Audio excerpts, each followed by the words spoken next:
guys! So for today's video, share ko naman po sa inyo yung tips and information about po dito sa SSS Loan Light at ano nga ba mga bangko yung partnership sa kanila para makapag-avail po kayo nitong SSS Loan Light.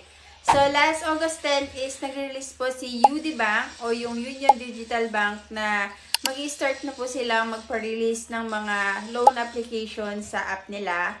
So ang gagawin nyo lang is mag-fill out kayo dun ng form sa loan tabs nila and then sila yung magpa-process kung ma-approve po ito. Ito po kasing SSS Microloan Light na to is para po ito dun sa mga SSS member na may loans man pero walang past due.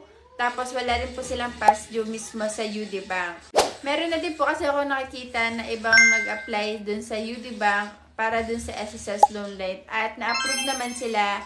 Habang yung iba naman po ay ongoing pa rin po yung kanilang loan application. At ang isa po sa mga partner bank ni SSS pagdating dito sa Loan Light natin ay yung RCBC Discardtech. So kahapon po nag-release na rin po si RCBC Discardtech na partnership na rin sila with SSS para makapag-avail po kayo ng SSS Loan Light.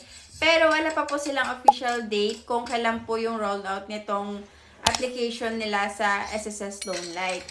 So, habang naghihintay po kayo dito sa Discardtech, make sure nyo lang po na na-meet nyo po yung kanilang requirements. So, una is dapat SSS member kayo. Pangalawa po is wala po kayong loan na may past due sa SSS. Tapos yung pangatlo po is dapat wala rin po kayong past due na loan sa kanila. At para naman dun sa dalawang bank na yon, make sure nyo lang din po na meron kayong updated na contribution sa SSS. Kasi dun po sila nagbe-base ng inyong monthly salary credit para i-assess nila kung magkano yung pwede nilang ipautang sa inyo dun sa SSS Loan Light.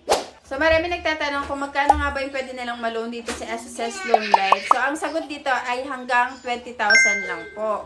So, meron kasi nagsasabi na iba na more than 20k daw yung kanilang sinasahod. Pwede daw ba na mas malaki pa doon yung makuha nila sa SSS Loan Light? The answer is no po kasi maximum na po yung 20k. So, yun lang po for today's tips. Sana po nakatulong po sa inyo. Salamat!